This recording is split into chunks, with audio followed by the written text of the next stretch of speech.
Assalamualaikum warahmatullahi wabarakatuh. Selamat pagi anak-anak. Hari ini ketemu lagi dengan pelajaran IPA. Untuk pertemuan hari ini kita lanjut pada materi sistem gerak pada manusia. Sistem gerak pada manusia terbagi menjadi ada alat gerak pasif dan alat gerak aktif. Alat gerak pasif disebut juga rangka dan alat gerak aktif itu adalah otot. Rangka apa yang disebut sebagai alat gerak pasif memiliki fungsi diantaranya adalah yang pertama menopang dan memberi bentuk tubuh, kemudian memberi formasi sendi-sendi sebagai pelekatan otot-otot, sebagai pengungkit, penyokong berat badan, sebagai pelindung organ dalam, tempat pembentukan sel darah, dan fungsi imunologis serta penyimpanan kalsium. Pengelompokan rangka manusia yang pertama terbagi menjadi ada rangka aksial dan rangka apendikular. Rangka aksial terbagi menjadi ada tulang tengkorak, tulang belakang, tulang dada, dan tulang rusuk. Sedangkan rangka apendikular adalah terdiri dari tulang anggota gerak atas dan tulang anggota gerak bawah. Selanjutnya adalah bentuk-bentuk tulang. Yang pertama, bentuk tulang yang pertama yaitu tulang pipa. Bentuknya panjang, dicontohkan misalnya adalah tulang lengan. Nah, tulang lengan manusia ini merupakan contoh dari tulang pipa. Kemudian ada tulang pendek. Tulang pendek ini merupakan tulang yang bentuknya pendek. Contohnya adalah tulang jari. Yang ketiga ada tulang pipih, ya. Contohnya ada tulang dada, itu bentuknya pipih. Kemudian ada tulang tak beraturan.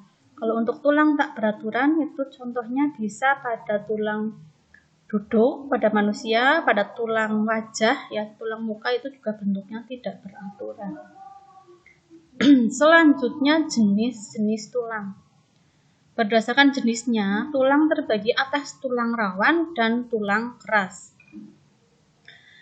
Untuk tulang rawan terbagi menjadi tulang rawan hialin, yang kedua ada tulang rawan fibrosa, yang ketiga tulang rawan elastin. Sedangkan kalau pada tulang keras ini terdiri atas osteosit atau sel tulang dewasa yang membentuk tulang dan matriks yaitu berisi kolagen dan mineral. Di situ ada gambar contoh bagian tulang, ya.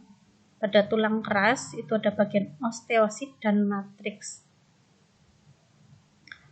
Selanjutnya komponen penunjang sendi. Pada tulang didukung oleh komponen penunjang sendi. Yang pertama yaitu ligamen, merupakan jaringan ikat yang menghubungkan tulang dengan tulang. Kemudian ada kapsul sendi, yaitu merupakan lapisan serabut yang melapisi sendi dan menghubungkan dua tulang yang membentuk persendian. Yang ketiga adalah cairan sinovial, yaitu merupakan cairan pelumas pada ujung-ujung tulang sendi yang terdapat pada bagian kapsul sendi. Yang keempat, ada tulang rawan hialin, yaitu merupakan jaringan tulang rawan yang menutupi kedua ujung tulang yang membentuk persendian. Itu berguna untuk menjaga persendian dari benturan keras. Di sini bisa dilihat, kalian bisa mengamati bagian dari komponen penunjang sendi tersebut. Selanjutnya adalah hubungan antar tulang atau artikulasi persendian. Terbagi menjadi ada yang pertama sinartrosis atau sendi mati, yaitu persendian yang tidak dapat digerakkan, misalnya adalah hubungan antar tulang kepala. Kemudian yang kedua ada amfiartrosis, yaitu persendian yang menggerakkan dengan gerak yang sangat terbatas, contohnya adalah antara tulang rusuk dan tulang belakang. Yang ketiga ada diartrosis atau sendi gerak, yaitu persendian yang paling bebas gerakannya. Kemudian ada macam-macam sendi gerak. Yang pertama ada sendi peluru, sendi engsel, sendi putar, sendi pelana, dan sendi luncur. Gerak, nah pada dasarnya kita manusia bisa bergerak karena adanya persendian. Gerak karena adanya persendian antara lain ada beberapa macam. ada istilah yang namanya ekstensi dan fleksi. Ekstensi itu adalah gerak meluruskan. Nah, kebalikannya dari ekstensi ada fleksi, yaitu gerak menekuk. Contohnya adalah misalnya pada tikat tangan atau lutut itu membengkok atau menekuk. Nah, ini contoh gerak ketika kaki meluruskan atau tangan meluruskan namanya ekstensi, kalau ketika ditekuk namanya fleksi.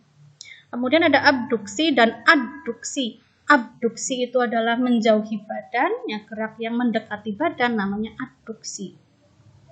Yang ketiga ada depresi dan elevasi. Depresi adalah gerak menurunkan, sedangkan elevasi adalah gerak pengangkat. Kemudian ada supinasi dan pronasi, yaitu gerak yang menengadahkan tangan disebut supinasi, sedangkan pronasi adalah menelungkupkan tangan. Yang terakhir ada inversi dan eversi. Inversi merupakan gerak memalingkan telapak kaki ke arah dalam tubuh, sedangkan eversi adalah gerak memiringkan telapak kaki ke arah luar tubuh. Kemudian ada gangguan dan kelainan pada tulang. Contoh yang pertama ada gangguan tulang, ya bisa fraktur atau patah tulang. Ada gangguan pada ruas tulang, yaitu yang sering bisa diamati. Contohnya adalah lordosis, skoliosis, dan kifosis. Itu pada posisi badan itu ya miring atau membengkok ke kanan, ke kiri, kemudian ada ke depan atau ke belakang. Kemudian ada gangguan persendian, contohnya ada dislokasi sendi atau terkilir, ada ankilosis, sendi nggak bisa bergerak, artritis, dan sebagainya. Kemudian ada gangguan lain, misalnya ada osteoporosis ya, kemudian ada rakitis. Nah, bisa kalian cari lagi contoh-contoh dari gangguan atau kelainan pada tulang, bisa dicari informasinya di internet atau bacaan referensi buku yang lain. Selanjutnya adalah otot. Otot merupakan alat gerak aktif, yaitu karakter otot itu kontraktibilitas, yaitu kemampuan otot untuk mengadakan perubahan menjadi lebih pendek ya, dari ukuran semula atau berkontraksi. Kemudian ada ekstensibilitas, yaitu kemampuan otot untuk berelaksasi. Kemudian ada elastisitas, kemampuan otot untuk kembali ke ukuran semula. Selanjutnya ada kerja otot. Kerja otot terbagi atas otot sinergis dan otot antagonis. Sinergis ini adalah dua otot yang kerjanya bersamaan, sedangkan antagonis itu adalah dua otot yang kerjanya berlawanan. Ini contoh beberapa macam otot polos, otot lurik, otot rangka ya. Otot lurik itu disebut sebagai otot rangka dan otot jantung. Jadi macam-macamnya otot itu ada 3. Di sini bisa kalian lihat perbedaan antara otot polos, otot lurik, dan otot jantung. Selanjutnya ada gangguan pada otot. Contohnya ada kejang otot, ya, stiff, tetanus, hernia, hipertrofi. Nah, demikian penjelasan dari Ibu mengenai materi tentang sistem gerak pada manusia. Nah, kalau ada yang kurang paham bisa nanti ditanyakan. Sekian dulu, terima kasih. Wassalamualaikum warahmatullahi wabarakatuh. Assalamualaikum warahmatullahi wabarakatuh. Selamat pagi anak-anak. Ketemu lagi dengan pembelajaran IPA untuk kelas 8. Bab pertama ini kita akan membahas mengenai sistem gerak pada manusia. Sistem gerak pada manusia terdiri atas 2, yaitu ada gerak pasif dan gerak aktif. Yang pertama alat gerak pasif atau disebut sebagai rangka. Fungsi rangka pertama ada menopang, membentuk formasi sendi-sendi sebagai pelekat otot, sebagai pengungkit, penyokong berat badan, proteksi, tempat pembentukan sel darah, fungsi imunologis, dan penyimpanan kalsium. Pengelompokan rangka manusia terdiri atas rangka aksial dan rangka apendikular. Aksial terdiri dari tulang tengkorak, tulang belakang, tulang dada, tulang rusuk. Tulang apendikular terdiri atas anggota gerak atas dan bawah. Kemudian ada bentuk tulang terbagi menjadi atas tulang pipa, tulang pendek, tulang jari, itu untuk contoh tulang pendek, tulang pipa contohnya ada tulang lengan, tulang lengan. Kemudian ada 3 tulang pipi, ya, contohnya tulang pipih ya, tulang dada, dan tulang tidak beraturan, contohnya adalah tulang pada bagian muka. Kemudian ada jenis tulang, ada tulang rawan dan tulang keras.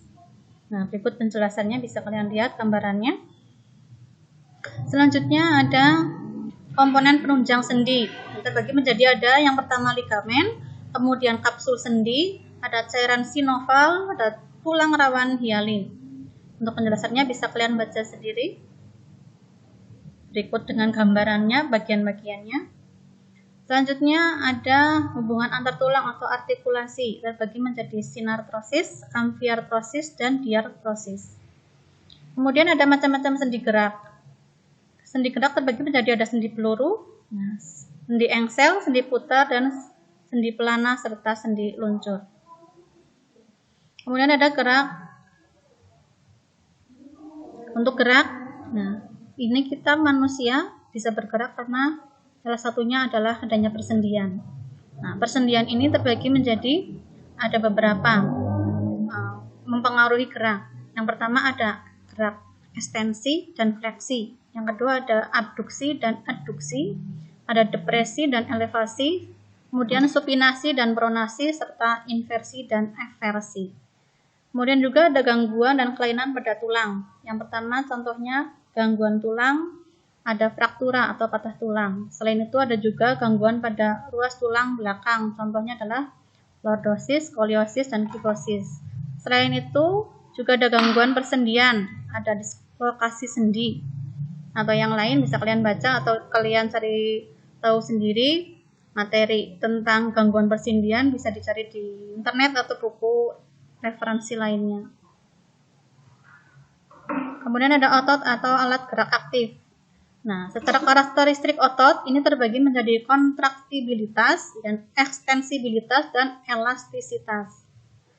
Kemudian kerja otot ini terbagi menjadi ada 2, otot sinergis dan otot antagonis. Penjelasannya bisa kalian baca.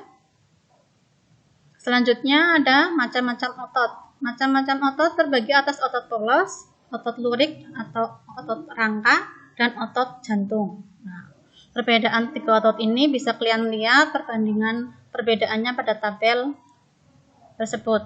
Kemudian ada gangguan pada otot, antaranya adalah kejang otot, stiff, tetanus, ya, hernia, hipertrofi. Nah, untuk penjelasan mengenai sistem rangka pada manusia, Ibu kira cukup seperti itu.